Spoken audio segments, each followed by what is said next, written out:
अस्सलाम वालेकुम my YouTube family, welcome back to mixer food. आज मैं आपके साथ बहुत ही आसान, सिंपल सी, झटपट बन जाने वाली क्रिस्पी आलू पकौड़ा की रेसिपी शेयर करूंगी जो बहुत ही ज़्यादा मज़ेदार बनते हैं। मौसम बहुत ही बेहतरीन हो चुका है, फाइनली सर्दियां आ रही हैं, तो जो ये रेसिपी है चाय के साथ बनाएं और इन्जॉय करें। रेसिपी को स्टार्ट कर लेते हैं। यहाँ पर आपने एक मीडियम साइज़ का आलू ले लेना है। ये आलू बहुत ज़्यादा बड़ा भी नहीं है और छोटा भी नहीं है। कटर की मदद से मैं बड़े बड़े स्लाइस काट रही हूँ। आलू को आपने इस शेप में काट लेना है, ठीक है। ये काम आप छुरी की मदद से भी कर सकते हैं, लेकिन जब हम इसकी मदद से करेंगे ना तो एक ही साइज़ के, एक ही शेप के जो आलू हैं वो कट हो जाएंगे और हमें फ्राई करने में बहुत ही ज़्यादा आसानी होगी। अगर आप ये काम छुरी की मदद से करेंगे ना तो आपने आलू जो है वो दरमियाने साइज़ के काटने हैं, बहुत ही ज़्यादा मोटे और बहुत ज़्यादा बारीक भी नहीं काटते हैं। उसके बाद हमने इसको अच्छे से धो लेना है और इसको स्ट्रेनर में रख देंगे ताकि ये खुश्क हो जाएं। अब मैंने एक तरफ आधा कप मैदा ले लिया है, 1 टेबलस्पून कॉर्नफ्लोर है, 1 टेबलस्पून चावलों का आटा है। ये तीनों चीज़ें हम ले लेंगे, ठीक है। इससे जो हमारे पकोड़े हैं ना वो बहुत ही ज़्यादा क्रिस्पी और फ्लफ़ी से बनेंगे।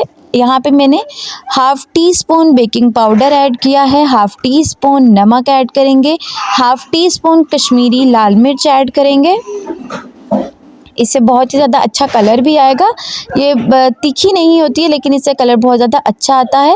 थोड़ा सा बारीक कटा हुआ धनिया ऐड किया है और बिल्कुल तकरीबन थोड़ा सा जो साबुत धनिया होता है उसको मैंने क्रश करके यहाँ पे डाल दिया है। पहले ड्राई इंग्रेडिएंट्स को अच्छे से मिक्स कर लेंगे, उसके बाद हमने थोड़े थोड़े पानी को डाल के इसका एक अच्छा सा मिक्सर बना लेना है, एक स्लरी बना लेनी है। अच्छा, ये जो मिक्सर है ना ये बहुत ज़्यादा गाढ़ा भी नहीं होना चाहिए और बहुत ज़्यादा रनी कंसिस्टेंसी में भी ना हो। अभी मैं आपको चेक करवा देती हूँ। आपने बिल्कुल इसी तरह की कंसिस्टेंसी इसकी रखनी है। आप चम्मच की मदद से भी इसको अच्छे से मिक्स कर लेते हैं। आपने पानी जो है वो बिल्कुल थोड़ा थोड़ा ऐड करना है ताकि जो गुठलियाँ हैं वो ना बने। दूसरी तरफ जो हमारे आलू हैं वो मैंने स्ट्रेनर में रख दिए हैं ताकि आलू अच्छे से खुश्क हो जाएं। ये देखें, अभी ये जो मिक्सर है ना ये थोड़ा सा गाढ़ा है। अभी इसके अंदर थोड़ा सा पानी और ऐड करेंगे और इसको हल्का सा मिक्स कर लेंगे। अच्छा, आपने 10 मिनट का रेस्ट इसको ज़रूर देना है इस मिक्सचर को। उसके बाद हम ये फ्राई करेंगे। जब तक आप 10 मिनट का रेस्ट इसको देंगे ना मिक्सचर को, तब तक आपने ऑयल गर्म करने के लिए रख देना है और फिर हम इसको फ्राई कर लेंगे। ये देखिए, ऑयल जो है वो गर्म ऑयल में आपने ये डालने हैं, ठंडे ऑयल में आपने नहीं डालने हैं। अगर ठंडे ऑयल में ऐड करेंगे तो जो ऑयल है वो इसके अंदर एब्जॉर्ब हो जाएगा, तो ये बहुत ज़्यादा ऑयली लगेंगे। गर्म ऑयल में आपने डालना है और फ्लेम को आपने मीडियम रख देना है। जब एक साइड से ये थोड़े से कुक हो जाएंगे, इनकी जो कोटिंग है वो अच्छे से मतलब पक जाएगी, उसके बाद आपने इनकी साइड को चेंज कर देना है। बेकिंग पाउडर जो हमने ऐड किया है ना उससे जो कोटिंग है ना वो आलूओं के साथ नहीं चिपकेगी, वो खिली खिली सी रहेगी। और जो चावलों का आटा ऐड किया है उससे हमारे जो ये पकोड़े हैं बहुत ही ज़्यादा क्रिस्पी बनेंगे। अभी मैं आपको इनका जो क्रंच है वो भी चेक करवाऊंगी। ये बहुत ही ज़्यादा मज़ेदार थे। चाय के साथ इस रेसिपी को ज़रूर ट्राई कीजिएगा, बहुत ज़्यादा मज़ा आने वाला है।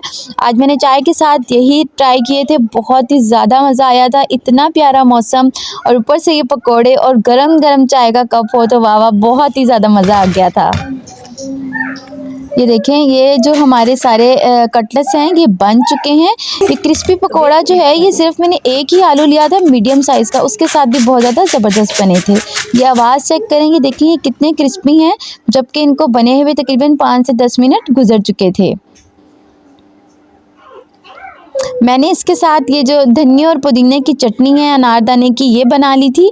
आप इसको केचप के साथ भी इंजॉय कर सकते हैं और चटनी के साथ तो ये बहुत ही ज़्यादा मज़ेदार लग रहे थे। रेसिपी को ज़रूर ट्राई कीजिएगा। मिलते हैं अपनी अगली रेसिपी के साथ, तब तक अपना ख्याल रखिएगा।